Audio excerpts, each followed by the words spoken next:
օրը ցերեկով իր երկրի քաղաքացիների համաշխարհային հանրության առաջ երկը ստում է։ Տրամպի վարչակազմը փակուղի է մտել,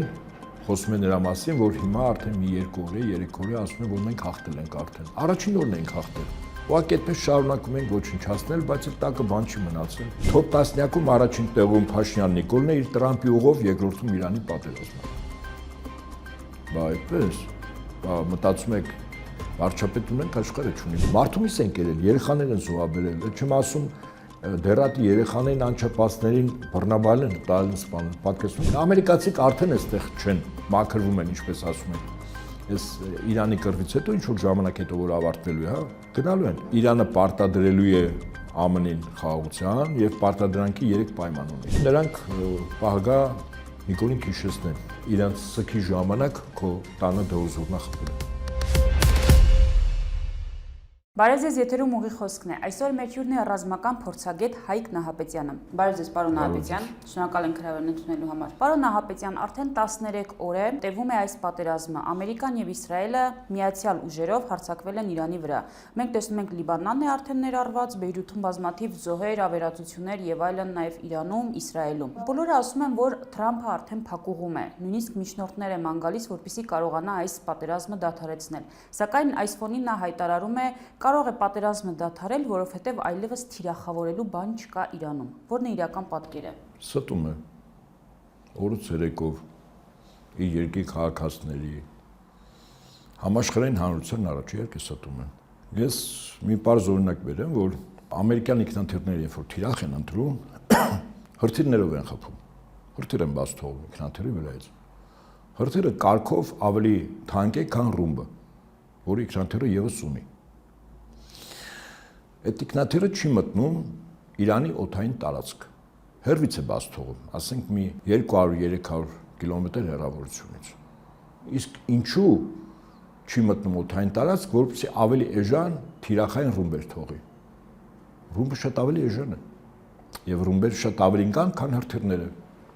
Չի մտնում, որովհետև Իրանի հակաօդային պաշտպանությունը խիստ էֆեկտիվ աշխատում է։ Այդպես մի քանի փորձ եղավ 5 F-15 ինքնաթիռ իրանական հակաօդային պաշտպանության միջոցները բացահայտել են, թիրախավորել են եւ խփել են։ Իհարկե, Իրանի զինվածությունը երբ նայում ես, ասենք 250-300 կիլոմետր հեռավորության վրա շարժական թիրախին հարվածելու ու հրթիռներ Իրանը չունի։ Նա հիմնականում ստատիկ կանգնած, հա, ֆիքսված թիրախներն է հիպերձենարարության հրթիռներով թիրախավորում, բայց ասենք օդուժը այդ պարամետրը շատ ավելի մոտ է ռուսական այս 300-400 համալիրներին։ Ես կարող եմ ենթադրել, որ այո, այդ F-15-երը որ խփվել են, մոտ 5 հատ խփվել է։ Իսկ ինքնաթիռները օդային տարածք չեն մտնում, հեռվից հրթիռ են միայն բաց թողում, ոչ մի արկ չի օգտագործվել, չեք լսի, որ ինքնաթիռները ամերիկյան արկ են թափվում։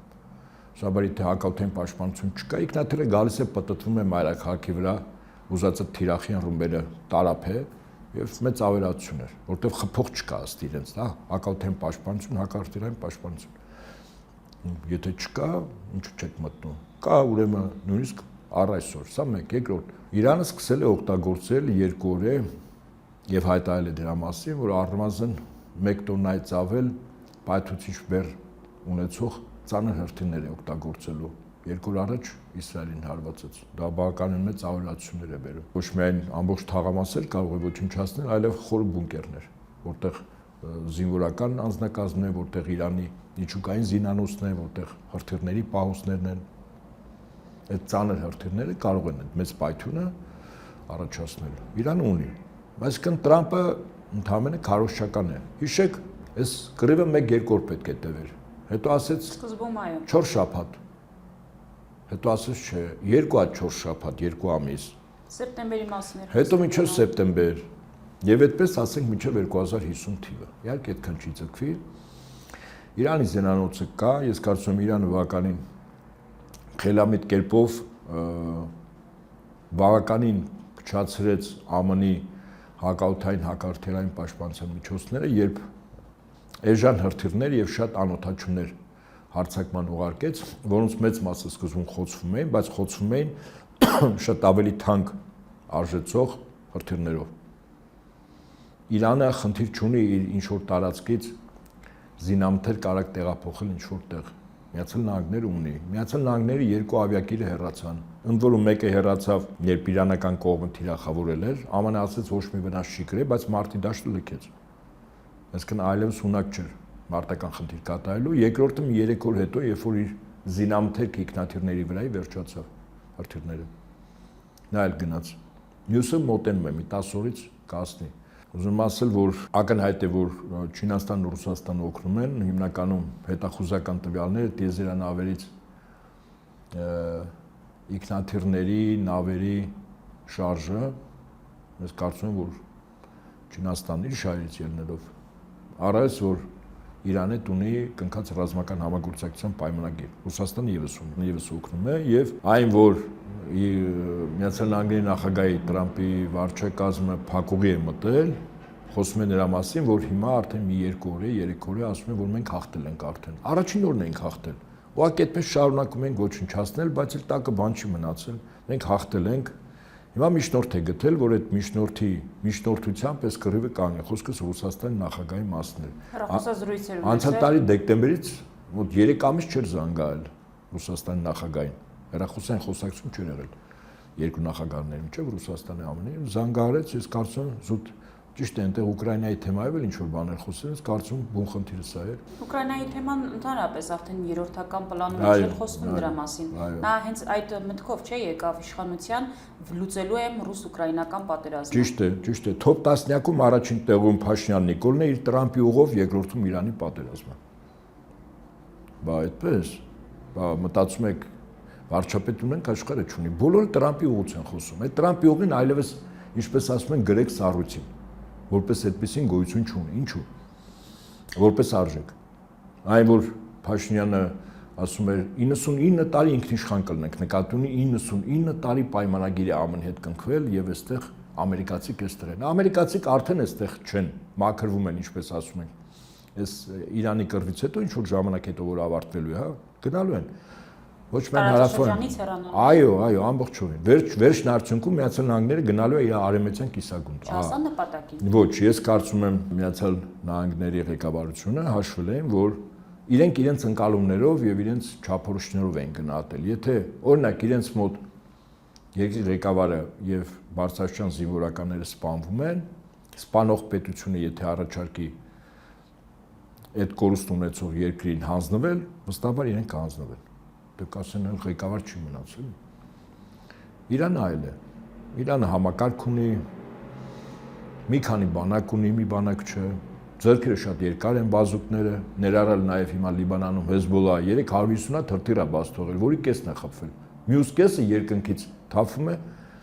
Իսրայելում ապրող բնակիչների գլխներին, հա։ Ըստ առումով, ես կարծում եմ, որ Իրանը պարտադրելու է ԱՄՆ-ին խաղաղության եւ պարտադրանքի 3 պայման ունի։ Պայման առաջին ՄԱԿ անվտանգության խորհուրդը ճանաչելու է ԱՄՆ-ին եւ Իսրայելին դաշնակից, ցավոք 3 այդ նիստ եղավ եւ նման Ռուսաստանի առաջարկը մերժվեց, ընդ որում Ռուսաստանից կոնկրետ առաջարկում էր։ Իրանի որոշում կա։ Եվ Իրանը, որ արաբական երկրներին չխփի։ Այդ արաբական երկրներին նախ ինքը չի հարվածում, ինքը հարվածում է արաբական երկրներում ռազմական բազաներին ամերիկյան, որոնք իր դեմ են աշխատում։ Այսինքն կեղծիք է, այսինքն ամենտեղ սուտ է, էլի։ Տեսնում եք ինչքան նման է Տրամփն ու Նիկոլը։ Ոնց որ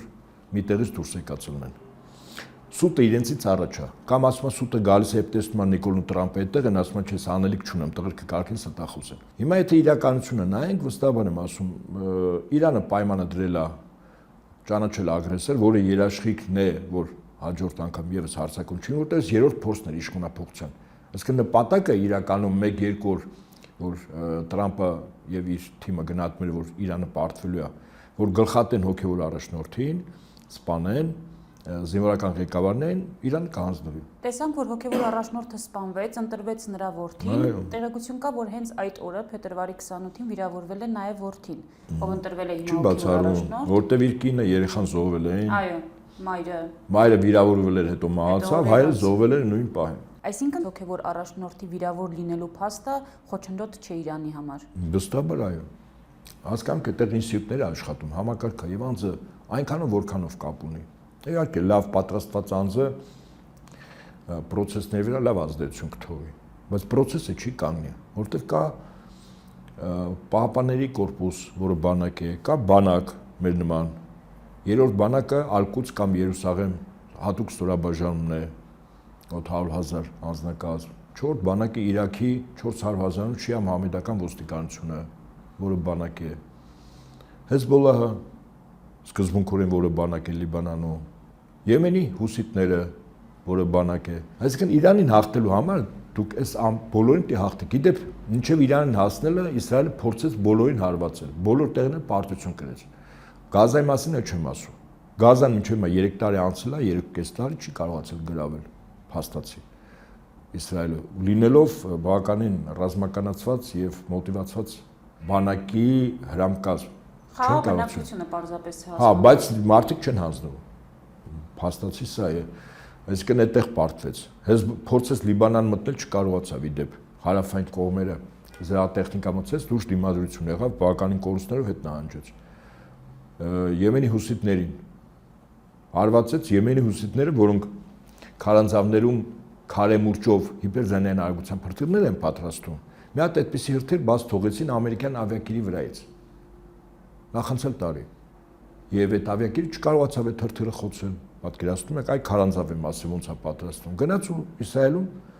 երկրորդական թիրախի հարվածեց։ Խնդիրը լուրջ թիրախի հարվածելը չէ։ Խնդիրն է, որ ցույց տվի, որ եւ ավիակիրի հոպը եւ Իսրայելի երկաթագմբեթը առ-ոչինչ են հիպերձանարագության հրթիռների համար։ Հասկանալի է, որ Եմենի հուսիտները այդ հրթիռը ստացել են Իրանից։ Իրանը ունի հիպերձանարագության հրթիռներ, հա։ 10-12 ձայնի արագությամբ թռչում են, հա։ Պարոն Ապետյան, այս մասին Իսրայելն ու Ամերիկան չգիտեին, որ այսպիսի երկիր է Իրանը։ Չէ, իրենք գիտեին, իրենք մտածում են, որ երբ որ գլխատվի, իրենք հանձնվելու են։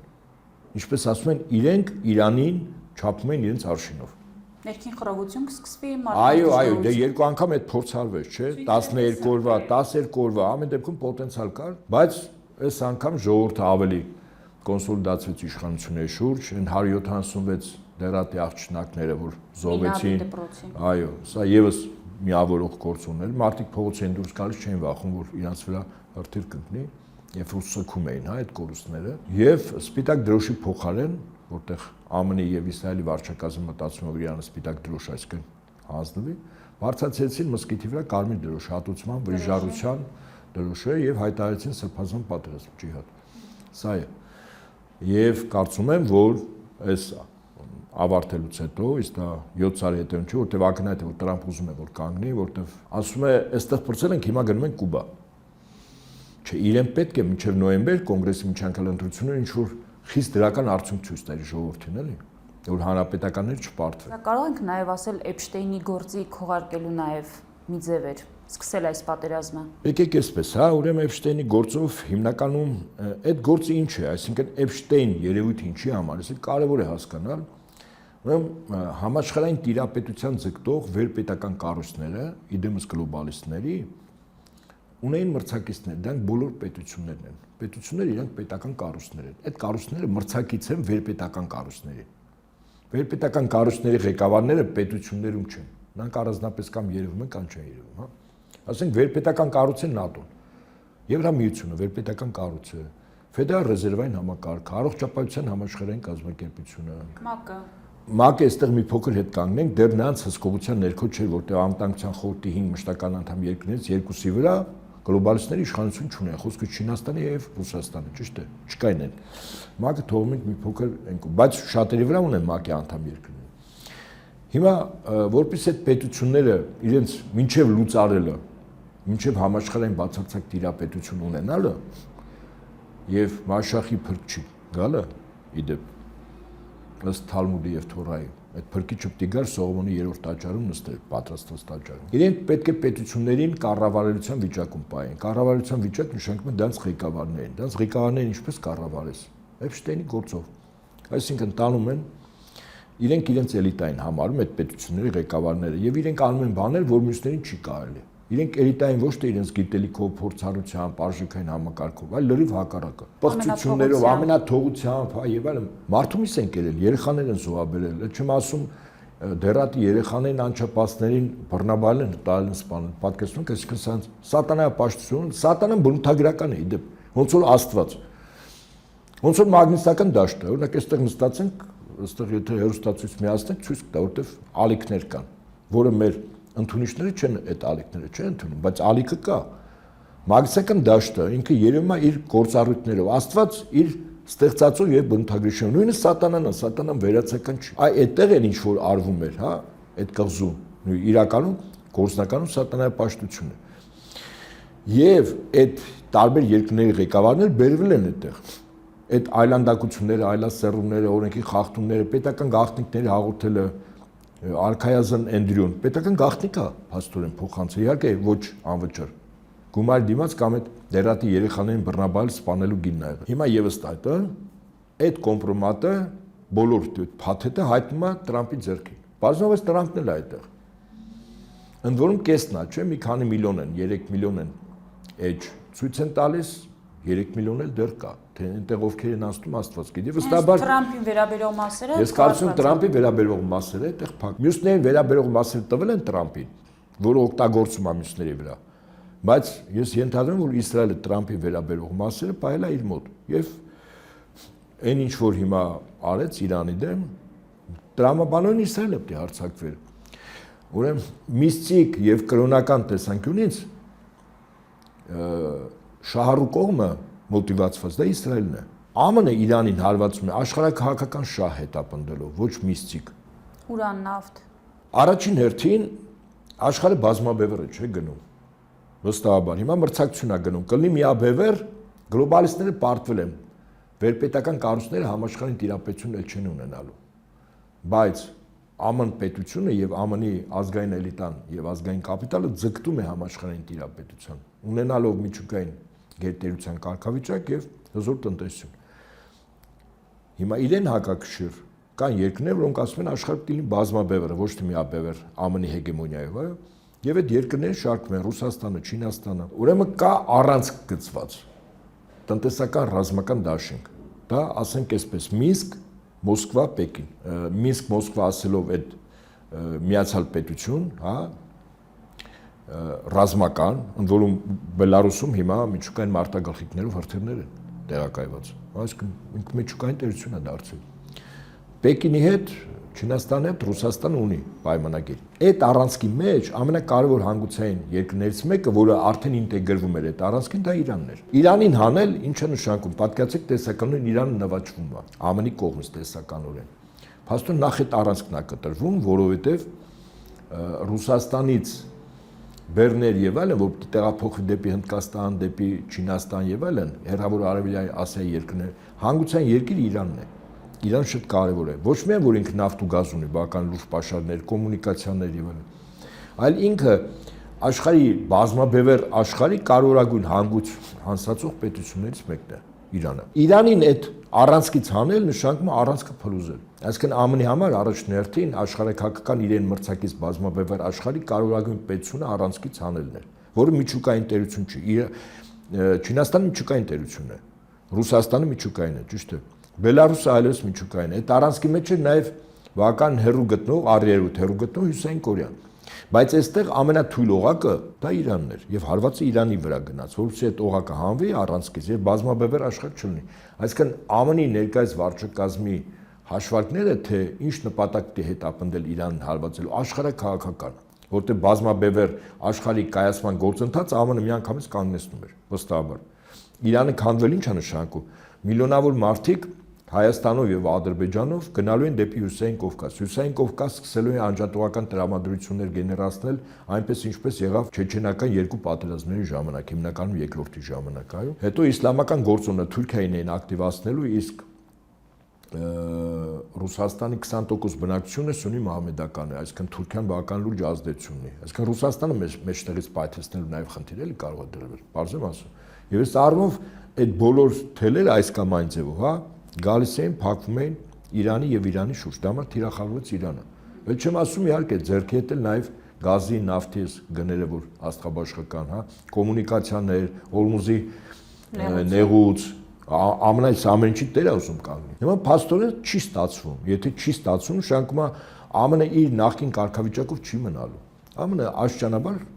այստեղից դուրս է գալու։ Աշճանաբար, վստահաբար։ Դե պարտվել է հիմա պարտությունից հետո ինչ Ռուսաստանն ու Իրանը շոյելու են Չինաստանի հետ միասին ԱՄՆ նախագահի գլուխը, իհարկե ոչ։ Եվ դուրս է գալիս, իսկ դուրս գալու չէ նշանակում իր ազդեցությունը այստեղ թուլանալու է։ Դուք Տրամպի ուղու մասին ասեցիք։ Տեսականորեն 0% հավանականությամբ Իրանը սցենար եմ որպես նայում, Իրանը գոյություն չունենալու։ Եթե գոյություն չունեցավ, այդ Տրամպի ուղի կոչվածը ոչ թե այդ մի փոքր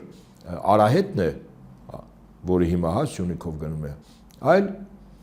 ամբողջ Իրանի մի մասը, ատրպատականը, որտեղ ազերիներն են ապրում։ Այսինքն իմաստը սա այս քո արահետը կորցնում է, հա, փոքր նեղ։ Եթե 99% հավանականությամբ ես այդպես եմ գտնում, Իրանը հաղթում է։ Եթե Իրանը հաղթեց, Ամերիկան ինչ գործ ունի էս Տրամպի ուղու վրա։ Ինչպես ասում են, Իրանը եւ Ռուսաստանը ասելու են քերիսեմ ճամպրուկների հավաքից, դրանց թռնելու ժամանակն է։ Եվ մաքրվի ստերից։ Եվ դրանից հետո այդ ուղին ըստիս արդեն իր իմաստը կորցրել է։ Այնպես է շատ չի խոսվում այս։ Իսկ ինչու, որտեղ այդ խոսացողներն էլ են հասկանում, որ իմաստը կորցրել է, որ մի քիչ շատ խոսեն, օրինակ մեկը ես շատ խիստ կարձագանք եմ իրենց այդ խոսույթին։ Դա մար չեն խոսում։ Ես էլ բացատրում եմ, թե ինչու չեն խոսում։ Որտեղ իմաստը արդեն կորցրել է։ Իսկ Ադրբեջանի եւ Թուրքիայի դերը հասկանանք, մենք տեսանք, որ եղան ինչ որ փորձեր ներգրավելու այս պատերազմում, նույնիսկ այդպիսի ուղերձներ Իրանին պետք չէ մեզ հարվածել, որովհետեւ տարածաշրջանային պատերազմի կվերածվի, բայց կարծես թե հետ կանգնեցին, վախեցան, ինչն էր խնդիրը։ Եկեք այսպես, հա, այնուամենայնիվ ԱՄՆ եւ Իսրայելը որ պլանավորել են Իրանի դեմ հարձակում, իրենք մի քանի սցենարներ ունեն։ Սցենարներից մեկը գլխատել Իրանը հանձնվելն էր, չեղավ։ Երկրորդ անջատողական տրամադրություններ գեներացնել։ Քանի որ Իրանը մեծ հաշվով կայսրություն է, բազմակ եւ բազմակրոն պետություն է։ Ճիշտ է, Իրանում ազգային փոքրամասնությունը որպես այդպեսին չի գնահատում, դա կրոնականով է, բայց ակնհայտ է, որ ազերիները որպես երկրորդ էթնիկ խումբ թվականակով բավականին ներկայացված են։ Քրդերը, բելուժները, պուշտունները, շիա արաբները, ԱՄՆ-ի եւ Իսրայելի հաշվարկը այնտեղ էր, որ իրենք կարող են գեներացնել գոնե նվազագույնը 2-3 էթնիկ խմբի։ Բելուժներին, որը Պակիստանի սահմանում է երկու կողմ, եւ Պակիստանում եւ Իրանում, որտեղ կենտրոնական հետախուզական վարչությունը երկար տարիներ աշխատել է, հա, բելուժները ահաբեկչական գործողություններ եւ այլն Իրանի դեմ, այսինքն պոտենցիալ ներսից պայթեցնող են։ Մյուսը քրդերը եւ ազերիները։ Քրդերը Իրաքի քրդերը Իրաքի տարածքում եւ Իրանի տարածքում, երկու կողմել քրդերն են։ Փորձ արվեց, ես կարծում եմ Իրաքում շատ արագ ճնշվեց դա։ Իրաքում ինչու, որտեվ իմ խոսքի սկզբում ես ասացի, Իրանը ինքը ունի 4 բանակ կառավարելի էլի, որոնք ենթարկվում են ռահբարին, այսինքն հոգևոր առաջնորդին։ Այդ մի բանակը իրաքյան շիա մահմեդականներից կազմված 400,000-անից ոստիկանություն է, որ բանակ է, ինչ անում է ոստիկանություն դրել, իբրե կարգու կանոնի հաստատման համար։ Որտեղ մեծ հաշվով Իրաքը ինքը շիա պետություն է։ Իհարկե սուննի էլ կան, բայց հիմնական բնակչությունը շիա է։ Եվ այստեղից կարծում քրդերին եւ Սիրիայի ամերիկյան գծոցին իրենց մաշկի վրա զգացած քրդերը հասկացան, խորհուրդ տվեցին իրենց եղբայրներին, մասնապես Բարզանի, որը ղեկավարներից մեկն է Իրաքի քրդերի, որ չմտնեն մի ավանտյուրայի մեջ, որտեղ հաղթած դուրս չեն գալու։ Արդեն օգտագործվել էին, չէ՞, Ամերիկայի կողմից երկու անգամ։ Սիրիայում երկու անգամ գծվել էին, ես կարծում եմ, բայց Իրաքի շիա մահմեդականները կարծում խիստ են խոսել ղեկավարների հետ։ Դա ձախողվեց, երկրորդ փորձը զուգահեռաբար Ադրբեջանին գեներացնելն էր, երբ Ալիևը ասում է առանց ապացուցողական հիմք ունենալու Նախիջևանի ինչ որ օդանավականի հետնամասում, որտեղ միգուցե արտակնոց էր, ուրիշ բան չկար, եւ ինչ որ դպրոցի շրջակայքում անօթաչուներ են իրանական պայթի, եւ որ իրանական անօթաչուները, եթե պետք լինի, օրինակ թիրախային առումով մտնի երեկոյան Մեյրիբանի եւ Իլհամի թեյախմության սենյակը, պատուանից կմտնի Կիշնի սեղանի տակ եւ սեղանի տակ Ալիևի ոտքերի մոտ կպայթի, եթե պետք լինի Իրանին, որ այդպես պետք է պայթի, ոչ թե անկապ մի ամբողջ հսկայական օդանավականի ինչ որ ծայրամասում անկապ տեղ, որտեղ ոչինչ չկա պայթի։ Ալիևը 2-3 օր խոսույթ դրեց թիրախավորելով Իրանին, առանց հիմք ընդունելու, ակնհայտ է, որ ինքն էր պայթեցրել, Իրանից չէ, ոչ էլ անգամ Իսրայելն էր, հող էր նախապատրաստում, մտածելով, որ եթե Իրանում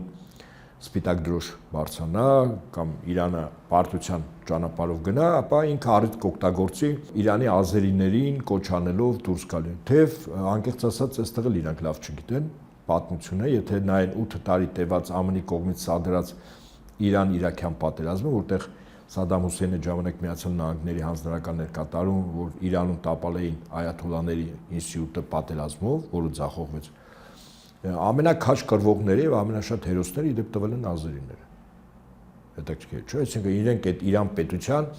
ամենախիստ ջատագովներն են։ Եվ պատահական չի, որ օրինակ այսօր Իրանի ի պաշտոնե սահմանությամբ երկու ղեկավար պաշտոններ զբաղեցնող անձին կազմության պարսիկ չէ։ Հոգևոր առաջնորդը ազարի է, երկու կողմից էլ։ Հետաքրքիր չէ՞։ Նախագահ մի կողմից է, Փեզեշքյանը ազարի։ Այսինքն սա ցույց է, որ այդ երկիրը տարբեր ժողովուրդների համակեցությամբ ճիշտ օրենքներ է դրել եւ իրենց համար էական չի այդ պետության պետականաստեղծ ժողովրդից է ներկայացուցիչը, թե այլ ժողովրդից, որը երկար տարիներ այդտեղ ապրել են, ծառայել են եւ այլն։ Իդեպ այդ ազերիները ժամանակին Սեֆյանների հսկայական կայսրություն են ստեղծել Սպահան եւ Թավրիզ կենտրոնով 1502-1736 թվականին 234 տարի հսկայական կայսրություն, որի տարածքում եղել է եւ Հարավային Կովկասի եւ Հյուսիսային Կովկասի մի մասը եւ այլն։ Հիմա Ալիևը հասկացավ վերջնարդյունքում, որ իր հոխորտանքից հետո շտաբը Իրանի զինված ուժերը մի հայտարարություն տարածեց Ալիևին ուղղակի մատ թափ տալով, ասաց այդ սիոնիստներին քաղաքեք դուրս գա։ Հաջորդ օրը Ալիևը կապվեց Փեզեշքյանի հետ։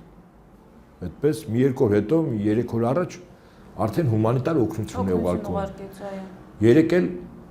թե 3 առաջնորդը խոսել է Պուտինի հետ, թե ինչ անեն, որ Իրանի հետ հարաբերությունը լավացնեն։ Այսինքն ակնհայտ է, չէ՞։ Ալիևը հասկանում է, որ այս թեման փակվել է եւ Իրանը այստեղ հաղթած է դուրս գալու։ Որքան հիմար չի Ժանիկ ցույց տա։ Այն սկզբի օրերը հասկանալի էր ինչ էր ցույց տալիս։ Այս մեր խելոքն է գնացել Եվրամիությունում ինչ որ բաներ է խոսում։ Եկեղեցու մասին մեր եպիսկոպոսների։ Այո, եւ ամենակարևորը Իրանի ղեկավարությունը հիշաչար չի, բայց հիշողության կորստով չի տառապում։ Իրենք շատ լավ գիտեն, որ արևելքի ժողովուրդներում անկախ նրանից մի աստվածություն դավանող ինչ կրոնի հետևորդ, թե քրիստոնյա հուդայիզմ, թե իսլամ, եթե արվան տունը սուքը, կոմոդ դոլզուրնա չի խփում։ Իրանը երկրորդ օրը այդ երեխաների կորստից հետո 40-օրյա սուք հայտարարեց երկրում պաշտոնապես։ Մեր մոտ տեսախցիկների առաջ սնվելները ավտոբուսներով դիսկոթեկ անելը եւ Վրաստանում թմբուկ խփելը։ Եվ միայն երրորդ օրը ցավակցություն հայտնել։ Այո, պահագա անձամբ Փաշինյանը, ոչ թե մեր երկրին, Փաշինյանին գիշերն են դա։ Ինչպես ասում են, որտեղ էլ որ ինքը գտնվի, որտեղ դա ամենամեծ վիրավորանքն է։ Հասկանում եք, արևելքի ժողովուրդները առայս եթե իրենք հավատքով են այն կրոնին հետևորդ, որի մեջ կան, իսկ գոնե այաթոլլաների կենցաղը երբ նայում ես, իսկապես դա արաբական շեյխերի, սուննի մուհամեդականություն դավանող շեյխերի բանը չի, ասկետ ցոփ կյանքը չի։ Իրենք ասկետ կյանքով ապրող այաթոլլաներ են։ Նայում ես շեյխերը